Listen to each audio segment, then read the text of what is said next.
Hello friends, my name is Hemant Sharma. और पिछले video में हम लोग जो टॉपिक पढ़ चुके वो था कॉनकॉर्ड सब्जेक्ट वर्ब एग्रीमेंट, और उसी टॉपिक को अब हम लोग कंटिन्यू कर रहे हैं। तो ये सब्जेक्ट वर्ब एग्रीमेंट का टॉपिक रहेगा अपना, और सब्जेक्ट वर्ब एग्रीमेंट में हम लोग जो है वो सेकंड चैप्टर के रूप में, यानी सेकंड लेक्चर इसका हम लोग देख रहे हैं, कॉनकॉर्ड। ठीक है, इस टॉपिक का नाम है अपना कॉनकॉर्ड, और ये है सेकंड क्लास, इसकी दूसरी क्लास है। तो यहाँ पर हम लोग टॉपिक का नाम ही लिख रहे हैं और लेक्चर नंबर 2 रख रहा हूँ मैं इसके आगे, सेकंड लेक्चर। ठीक है ना, ताकि नोट्स अगर आप देखो तो वहाँ पे आपको ढूंढने में दिक्कत नहीं आए। कॉनकॉर्ड पे ये अपना सेकंड लेक्चर रहेगा, सब्जेक्ट वर्ब एग्रीमेंट टॉपिक है, उस पे हम लोग इसमें चर्चा कर रहे हैं। तो देखो, हम लोगों ने जो लास्ट पॉइंट छोड़ा था पिछले वीडियो में वो ये था कि अगर दो सब्जेक्ट आइदर और, neither NOR, not only but also, ये वाला पॉइंट अब काम में लेना है। इससे पहले हम लोगों ने बात की कि as, as well as, with, together with में जब दो सब्जेक्ट जुड़ते हैं तो वो पहले सब्जेक्ट के अनुसार आती है। इसी को आगे बढ़ाते हुए हम लोग बात कर रहे हैं, नेक्स्ट पॉइंट पे हम लोग बात करेंगे कि यदि दो सब्जेक्ट्स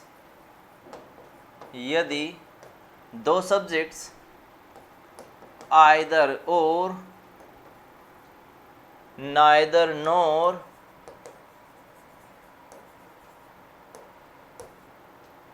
तथा नॉट ओनली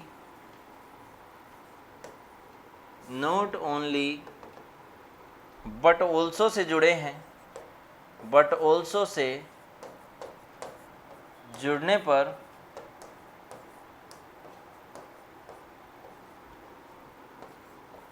वर्ब बाद वाले सब्जेक्ट के अनुसार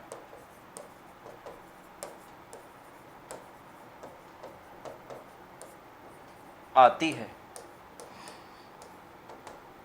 कहता है कि यदि दो सब्जेक्ट्स आइदर और, neither nor, not only but also say जुड़े हों तो वर्ब जो आनी होती है वो किसके अनुसार आती है, वो आपको वर्ब देखने को मिल जाएगी, वो सेकंड सब्जेक्ट के अनुसार देखने को मिल जाएगी।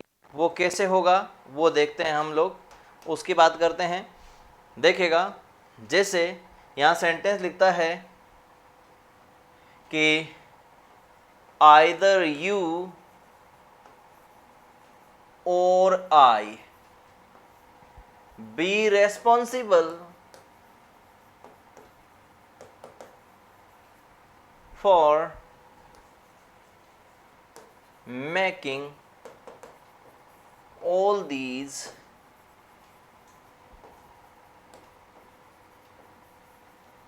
arrangements। तो यहाँ पे आइदर यू और आई, यहाँ पे हो जाएगा एम, क्योंकि सेकंड सब्जेक्ट के अनुसार आपको वर्ब लगानी है। ठीक है, यहाँ पे सेंटेंस दूसरा और हो सकता है, जैसे नाइदर द प्रिंसिपल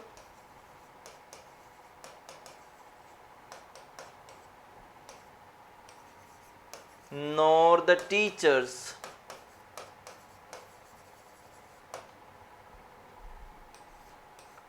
वॉज या वर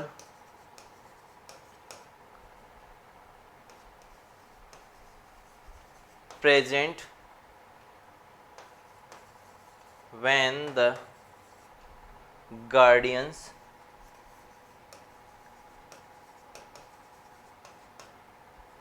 reached school, the school। जब स्कूल में गार्डियंस पहुंचे तो वहाँ पे ना तो टीचर्स थे और ना ही प्रिंसिपल। तो यहाँ पे ज़्यादा सोचने की ज़रूरत नहीं है इसके अंदर, neither the principal nor the teachers, इसमें आपको जो वर्ब लगा देनी है वो टीचर्स के अकॉर्डिंग टू, बाद वाले सब्जेक्ट के अनुसार आपकी वर जो है वो वर्ब हो जाएगी। इसमें दो सब्जेक्ट्स जुड़ने पर वर्ब जो है वो आपको बाद वाले सब्जेक्ट के अनुसार लगानी है। जैसे मान लीजिए मैं लिखता हूं कि not only I but also she has या have to do the work on time. Not only I but also she, तो यहाँ पर आपको सी के अनुसार हेज लगा देना है। अगर नॉट ओनली के बाद, क्या कहा मैंने, अगर नॉट ओनली के बाद आपको यहाँ पर आई दिख रहा है तो उसके हिसाब से वर्ब लगा दिया आपने। नॉट ओनली में जो आई दिख रहा है उसके हिसाब से वर्ब लगा दी, और बट ऑल्सो में जो सब्जेक्ट बट ऑल्सो में सी है तो सी के हिसाब से आपकी वर्ब लग गई है। कोई दिक्कत आपको इसमें नहीं आई, समझने में कोई दिक्कत नहीं है। अब ये बात आपको एक और गौर करने वाली रहेगी कि बट बोथ एंड से, क्या कहा मैंने, बोथ एंड से दो सब्जेक्ट्स जुड़ने पर, बोथ एंड से दो सब्जेक्ट्स जुड़ने पर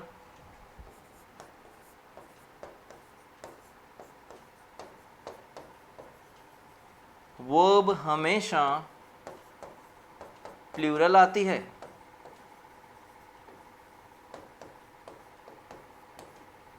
बोथ एंड से यदि आपने दो सब्जेक्ट जोड़ दिए तो वर्ब कौन से आने वाली है, आगे प्लूरल आने वाली है। जैसे मान लीजिए मैंने लिखा कि बोथ आई एंड सी, तो फिर क्या क्या लिखोगे, वही सेंटेंस ऊपर वाला, have to do the work on time. समझ में आई बात। यहाँ पे आपको वर्ब में विशेष तौर से गौर करना है, किसी भी तरीके की वर्ब वाली चूक नहीं हो जानी चाहिए, इस बात का आपको ध्यान रखना है। ठीक है, ये पीछे वाले पेज पे कोई बात होगी तो उस पर हम लोग एक बार बात कर लेते हैं कि बोथ एंड से दो सब्जेक्ट्स जुड़ने पर वर्ब हमेशा जो आती है वो क्या आती है, वो आती है प्लूरल। तो आप इस बात को समझ लेना, क्योंकि मैं कंजंक्शंस के बारे में जानकारी नहीं दे रहा हूं यहाँ पे, क्योंकि कंजंक्शंस एक सेपरेट टॉपिक है लिंकिंग डिवाइस के रूप में। तो लिंकिंग डिवाइस का जो टॉपिक रहता है उसके अंदर इसकी जानकारी पूरी की पूरी, जो आपके पास वीडियो अवेलेबल है उसमें पूरी की पूरी जानकारी मिल जाएगी। तो इस हिसाब से आपको इसको लेकर के चलना है।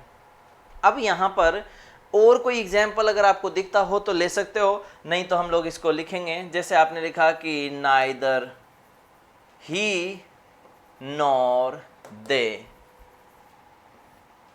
Is are ready to accept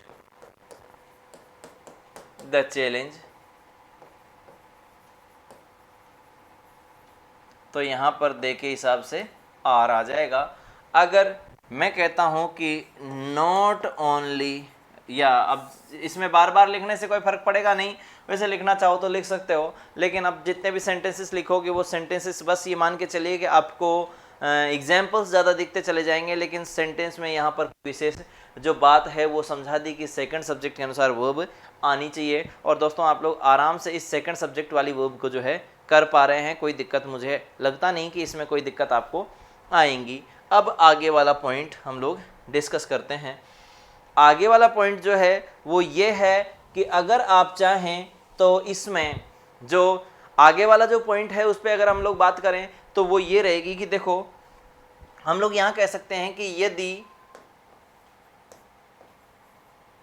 point है कि यदि और से दो सब्जेक्ट्स जोड़े जाते हैं, और नोर है ना, ये दोनों की बात कर रहा हूं, और व नोर से दो सब्जेक्ट्स जोड़े जाते हैं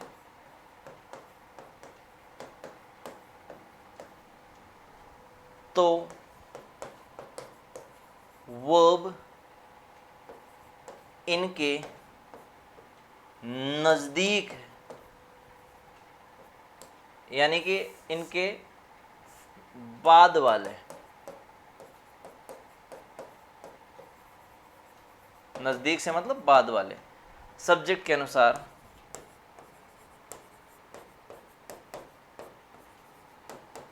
आती है, इस पे भी गौर करना कि यू और I am to do it. ठीक है ना, यू और I am to do it. ठीक है, अगर मान लीजिए एंड से जोड़ते थे इसी जगह यू एंड आई, तो फिर बट याद रखना यही चीज एंड से जुड़ी होती यू एंड आई, तो फिर आप प्लूरल ही करते आर टू डू इट। ये चीज़ ज़रूर गौर कर लेना, गलत नहीं होनी चाहिए किसी भी तरीके से। आपका कोई कंसेप्ट अगर रह जाए तो उसके हिसाब से मैं पीछे की बात आप लोगों को कर देता हूँ, अदरवाइज आपको ये बात समझ में आ जाएगी, कोई भी दिक्कत इसमें नहीं है। ठीक है ना, कोई दिक्कत नहीं, ये देख लीजिएगा, यहाँ पर ऐसी चीज़ आपको देख लेनी है। अब यहाँ पर अगले पॉइंट पे हम लोग बात करें, वो रहेगा अपना, जैसे हम लोग बात करते हैं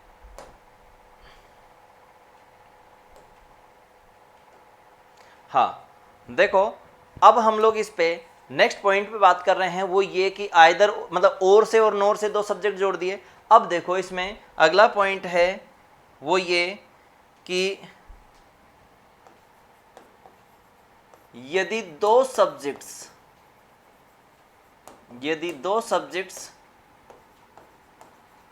ईच व एवरी से एवरी के साथ एंड से जुड़े हों,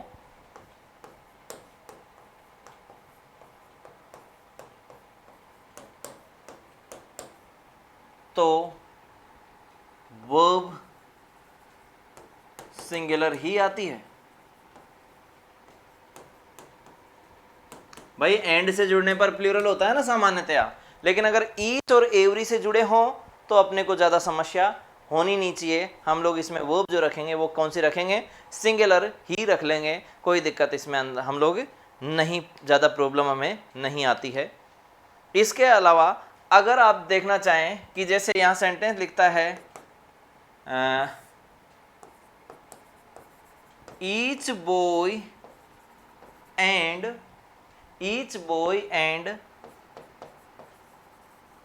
every girl of the class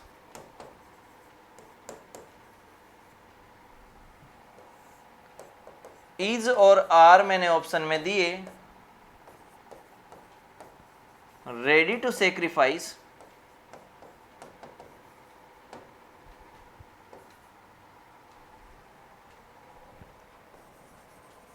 for his country. तो यहां पर आपको लिखना पड़ेगा, ठीक है ना, each boy and every girl of the class is ready to sacrifice for his country. यहां आपको नहीं आ रही है। ये तो बात हुई आपकी ईच और एवरी को लेकर के।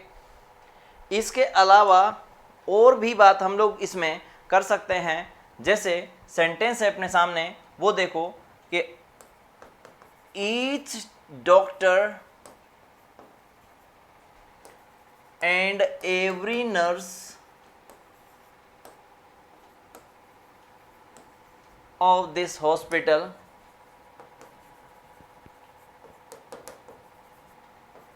is doing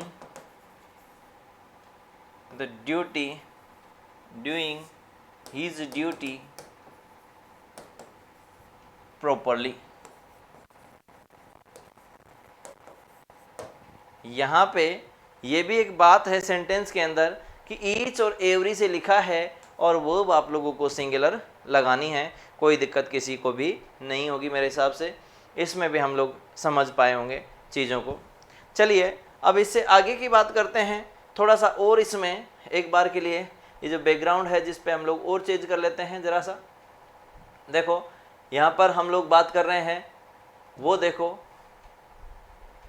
अगला जो पॉइंट रहेगा एक बार देखते हैं इसके अंदर, वो ये है कि अगर मान लीजिए दो सब्जेक्ट्स को हम लोग एंड से, आइदर से, नाइदर से जोड़ रहे हैं तब तक तो कोई दिक्कत नहीं, ईच और एवरी में आप लोगों ने देख लिया। अब इसमें कुछ ऐसी चीजें जो कि कुछ डिटर्मिनर्स के थ्रू जो है उनके वर्ब डिसाइड होती है। जैसे हम लोग संख्यावाची शब्दों के रूप में एक तो शब्द काम में लेंगे जैसे मैनी। मैनी के बाद में दोस्तों प्लूरल नाउन आता है, कोई दिक्कत ही नहीं है किसी को। और मैनी ए के बाद में आता है सिंगुलर नाउन। मैनी पहले इस प्लूरल को साथ लिखते हैं। ए ग्रेट मैनी के बाद में प्लूरल नाउन आता है। और जब प्लूरल नाउन आता है, देखो मैनी के बाद सीधी बात है, मैनी के बाद जो प्लूरल नाउन आ रहा है तो प्लूरल ही क्या आने वाली है, वर्ब आने वाली है। ऐसा ही इधर हो रहा है, यहाँ पे भी आपको प्लूरल वर्ब ही देखने को मिल रही है।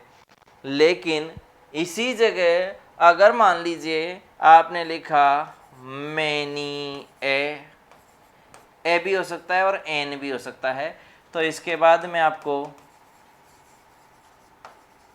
Singular noun plus singular verb देखने को मिलेगी। क्या कहा मैंने, देखो इसमें गौर करना कि मैनी के बाद प्लूरल नाउन और प्लूरल वर्ब होती है।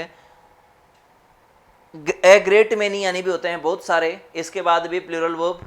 ये इसके थोड़े से कंसेप्ट हैं, ये इन तीनों पॉइंट्स को देखना कि मैनी के बाद plural noun plural verb, a great many or many a, or an कुछ भी आ सकता है इसमें। जैसे सेंटेंस है आपके सामने, इसमें लिखना चाहोगे तो लिख लो। जैसे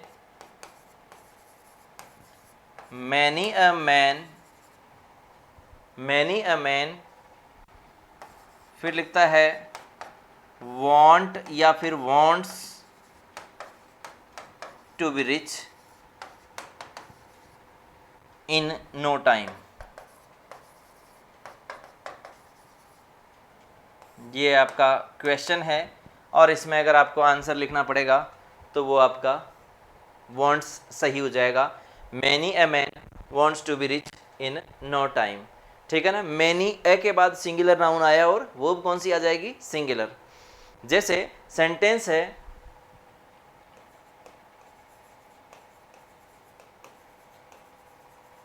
a great many people is या आर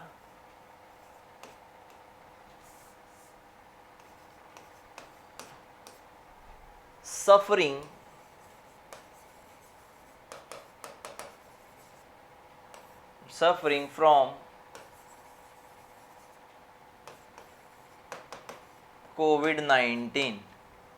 तो a great many people, तो इसमें क्या हो जाएगा, आर राइट आंसर हो जाएगा, क्योंकि a great many plural verb आपका लेकर के आता है। इस हिसाब से आपकी वर्ब जो है वो प्लूरल हो जाएगी। जैसे इस सेंटेंस में लिखता है मैनी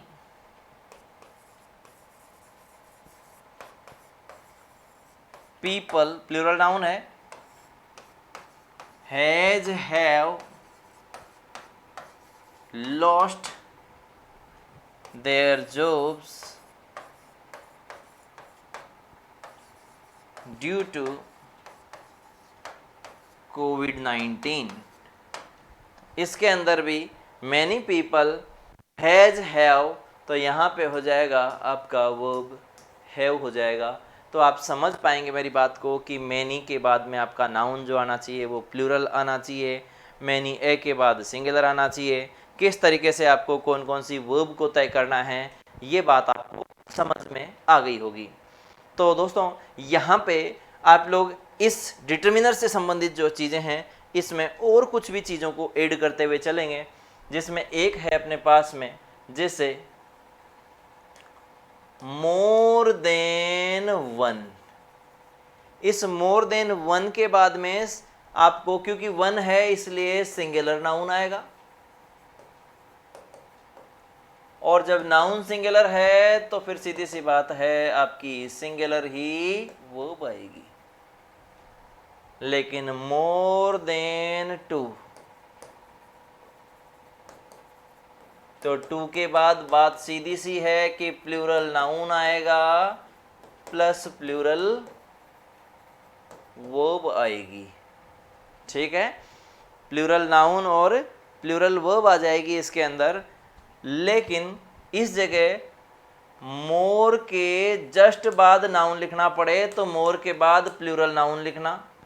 मोर के जस्ट बाद यदि नाउन लिखना पड़े तो प्लूरल नाउन आएगा plus more plural noun than one, इसके बाद प्लूरल वर्ब। ये एक अलग स्ट्रक्चर है। हो सकता है कि आप में से बहुत सारे बच्चों ने ये स्ट्रक्चर पहले नहीं देखा हो, जिसकी मैं बात कर रहा हूँ, जिसमें मैं लिख रहा हूँ कि मोर के जस्ट बाद में आपको रखना है प्लूरल नाउन। ये देखो मोर के बाद है, क्योंकि मोर जो है तय बात है कि प्लूरल नाउन आ रहा है तो किसका फॉर्म बन रहा होगा, ऑब्वियसली किसका, मेनी का फॉर्म बन रहा होगा।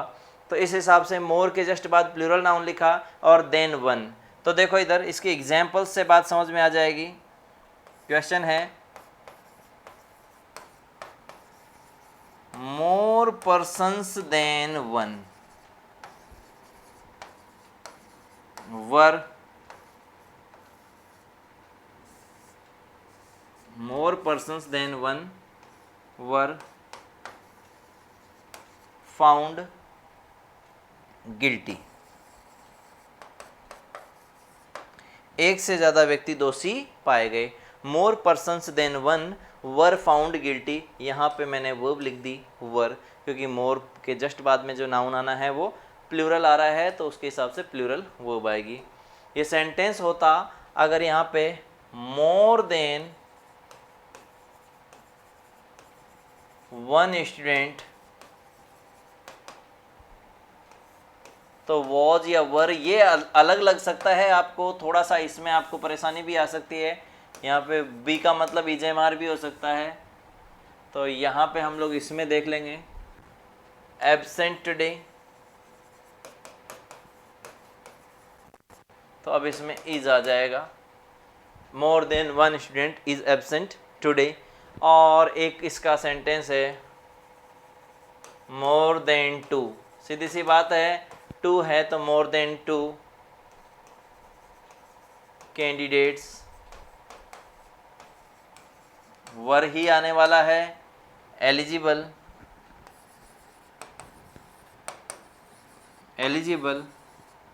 For the post of the manager, post of the manager.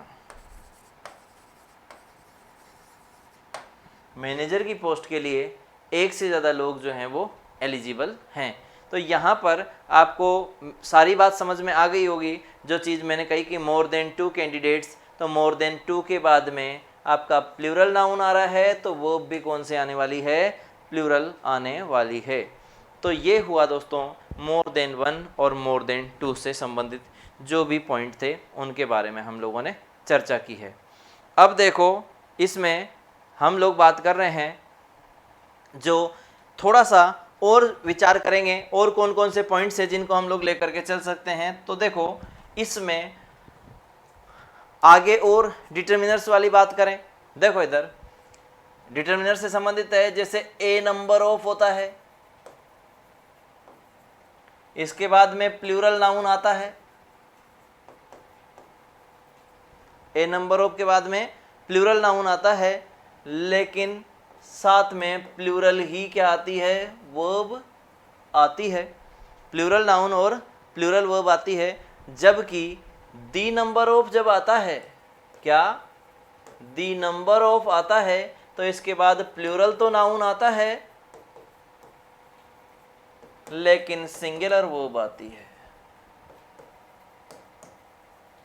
The number of के बाद प्लूरल नाउन, लेकिन वर्ब कौन सी आएगी आपकी, सिंगुलर आ जाएगी। कोई दिक्कत आपको नहीं होनी चाहिए इसमें भी। अच्छा अब देखो मैं आपको एक बात बता दूं कि दी नंबर ऑफ और ए नंबर ऑफ को लेकर के कोई किसी भी तरीके की आपको समस्या नहीं दिख रही है, तो अब यहाँ पे विचारणीय जो बिंदु है वो क्या है उस पर जरूर गौर करना, वो भी थोड़ा सा नंबर में आर लगाना। हाँ, नंबर ऑफ के बाद प्लूरल नाउन, जैसे मैंने सेंटेंस लिखा अ लार्ज नंबर ऑफ, ये बीच में क्या करता है, लार्ज लगा देगा या फिर ग्रोइंग लगा देगा। यहाँ पे दो शब्द लगा देता है, या तो लार्ज या फिर ग्रोइंग, और ये कंफ्यूजन हो जाता है आपके लिए। तो इस पे ज़रूर गौर करना, ये पॉइंट आपको चूकना नहीं है, इस पे ज़रूर गौर करना। इस नंबर के बीच में लार्ज लगा दिया, a large number of people,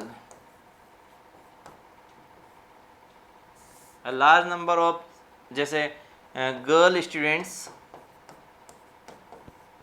a large number of girl students, तो फिर अब आपको लिखना है इज या आर में से एक, still deprived of free education,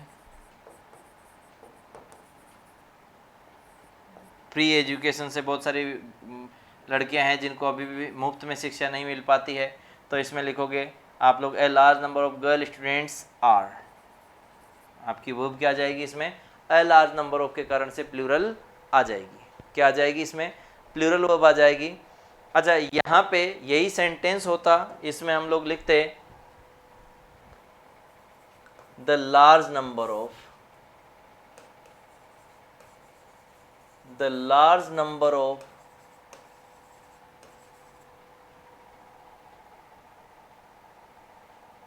या लार्ज की जगह एक लिखता हूँ ग्रोइंग। अच्छा सेंटेंस है, एक एग्जाम में पूछा गया है कि the growing number of visitors is या are damaging the footpath,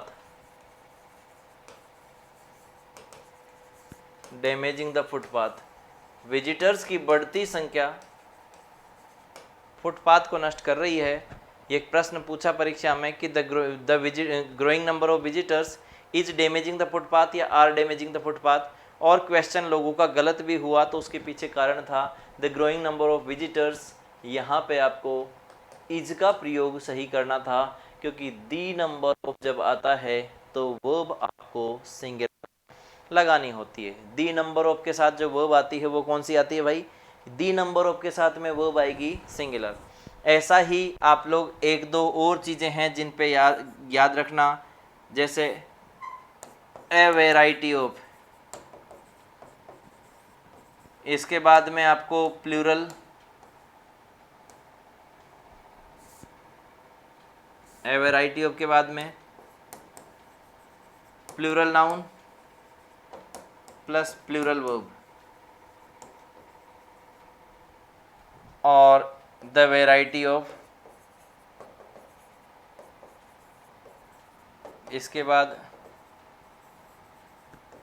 singular noun plus singular verb. समझना बहुत आसान है, इसको ऐसे रटना मत, परेशान हो जाओगे और फिर ये सोचोगे ये क्या रूल तो लिखवा ही नहीं रहा। अरे मैं अगर ये बोलूं कि ए वेराइटी ऑफ के बाद प्लूरल नाउन आता है और साथ ही प्लूरल वर्ब आती है, तो वो आता है आती है नहीं लिख लोगे तो कोई विशेष फर्क थोड़ी पड़ेगा। तो इसलिए ये मत सोचना कि हिंदी नहीं बोली हमारे सामने या हमें बात नहीं बताई, बात पूरी समझा रहा हूँ। जैसे द वेराइटी ऑफ अगर आप लिख रहे हो तो वेराइटी ऑफ के बाद में आपका जो आएगा वो सिंगुलर नाउन आएगा, और उसके साथ में आपकी वर्ब जो लगेगी वो भी सिंगुलर ही यूज होगी। क्या होगी, सिंगुलर ही वर्ब यूज होगी दोस्तों। तो आपको समझ में आ जानी चाहिए जो मैंने बात समझाई है, कहीं भी किसी तरीके की आपको कोई परेशानी नहीं होनी चाहिए। ये क्लियर है आपके सामने कि ए वेराइटी ऑफ के बाद में plural noun plus plural verb आती है, जबकि द वेराइटी ऑफ होता है तो आपको इसके अंदर सिंगुलर वर्ब का प्रयोग करना होता है। परीक्षा में पूछा गया है, देखो इधर, a variety of pleasant item, pleasant items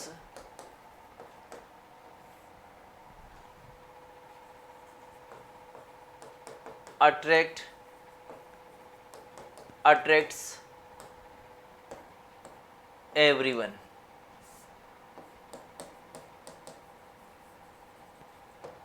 तो इसमें जो उत्तर करना था वो क्या करना था, a variety of pleasant items attract everyone.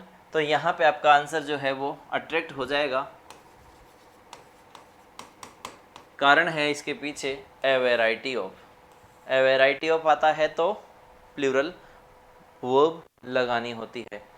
ऐसा ही आपको ए मेजॉरिटी ऑफ, ये एक और पॉइंट याद रखोगे, ए मेजॉरिटी ऑफ, इसके बाद में आपको जो है प्लूरल वर्ब लगानी होती है। A majority of students, a majority of people, ठीक है ना, ए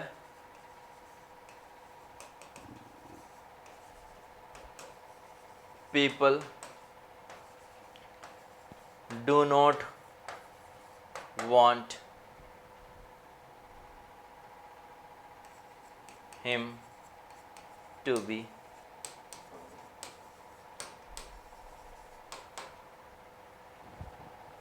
ठीक है ना, उसको प्रेसिडेंट नहीं बनाना चाहती है, तो उसमें आप लोगों को लिखना पड़ेगा a majority of people do not want him to be president, ठीक है ना।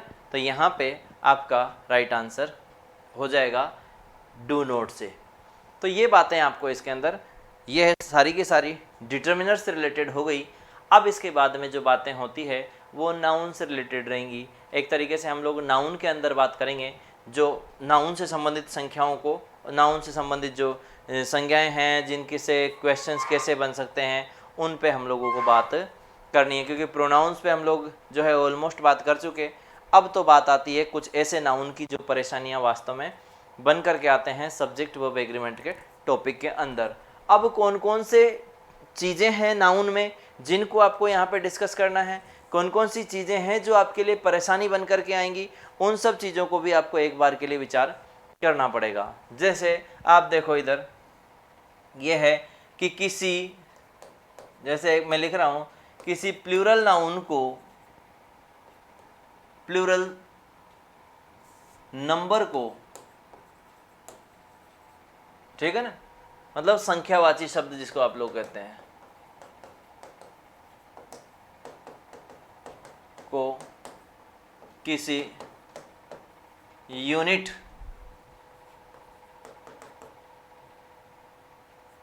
डिस्टेंस सम टोटल या अमाउंट के अर्थ में लिखने पर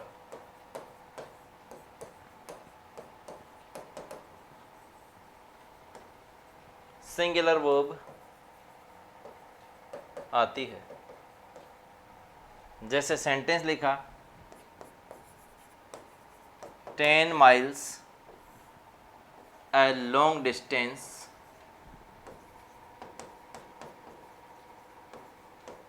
to walk, तो आपका वो जो है इज और आर, तो 10 miles is a long distance to walk, क्योंकि डिस्टेंस के अर्थ में आ रहा है कि 10 मील एक लंबी दूरी होती है। 10 miles is a long distance to walk, यहाँ पे डिस्टेंस के अर्थ में आ रहा है ए डिस्टेंस, तो मैंने लिखा है कि सम टोटल अमाउंट डिस्टेंस के अर्थ में आता है, तो सिंगुलर वर्ब लिख सकते हो। जैसे सेंटेंस लिखा आपने 10,000 रुपीज़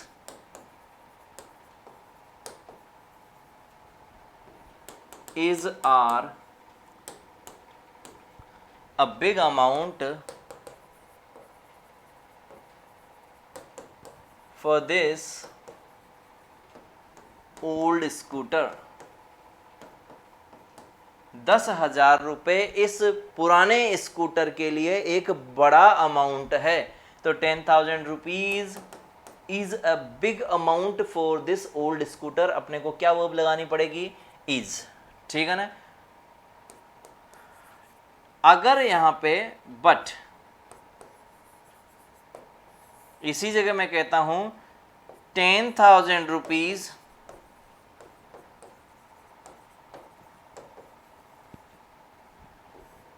वॉज या वर डिस्ट्रीब्यूटेड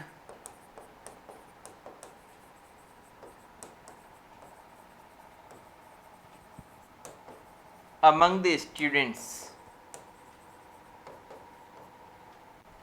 10,000 रुपये बच्चों के बीच में बांट दिए गए। अब यहाँ पे 10,000 रुपीज़ के बाद में ना तो अमाउंट की बात कर रहा है, ना सम की बात कर रहा है, ना टोटल की बात कर रहा है। सेंटेंस लिखता है कि 10,000 रुपीज़ वॉज वर डिस्ट्रीब्यूटेड, तो बांट दिए गए। तो यहाँ पर 10,000 रुपये बांटने की बात कर रहे हो, वो आपको प्लूरल लिखनी पड़ेगी वहाँ पे, और इसमें अंतर है भाई, समझ लेना। यहाँ पे इसको 10 miles a long distance to walk, 10 मील चलने के हिसाब से लंबी दूरी है, और 10 मील यहाँ पे 10,000 रुपीज़ एक बड़ा अमाउंट है। ये एक प्रॉब्लम है, इसकी वजह से हम लोग उसको सिंगुलर लिख रहे हैं, रेस्ट्रिक्टेड कर रहे हैं। लेकिन बात जब इसकी हो रही है तो हम लोगों को इसको 10,000 रुपीज़ को डिस्ट्रीब्यूट करने के अर्थ में लिख रहे हैं, distributed among the students plural कर रहे हैं, तो वो भी अपने बाद में इसको प्लूरल ही लिखनी पड़ेगी, क्योंकि वहाँ पे बात अमाउंट की हम लोग नहीं करके प्लूरल संख्या के रूप में लिख रहे हैं। तो ये सारी बातें आपको इसके अंदर देखनी है। अभी ये टॉपिक इनकम्प्लीट है, जिसको हम लोग एक और वीडियो के थ्रू कंप्लीट करेंगे, जिसमें हम लोग नाउन से रिलेटेड जितनी भी जानकारियां हैं उनको चर्चा करेंगे, और कुछ जो भी बातें रह जाती है जो सब्जेक्ट वर्ब एग्रीमेंट में एक स्टूडेंट को जाननी चाहिए, उन सब चीज़ों पे चर्चा करेंगे। तो दोस्तों मिलते हैं एक और वीडियो में, जिसमें हम लोग चर्चा करेंगे आगे की बातों को। तब तक के लिए मैं हेमंत शर्मा आप सभी से इजाज़त चाहता हूँ। Goodbye, take care.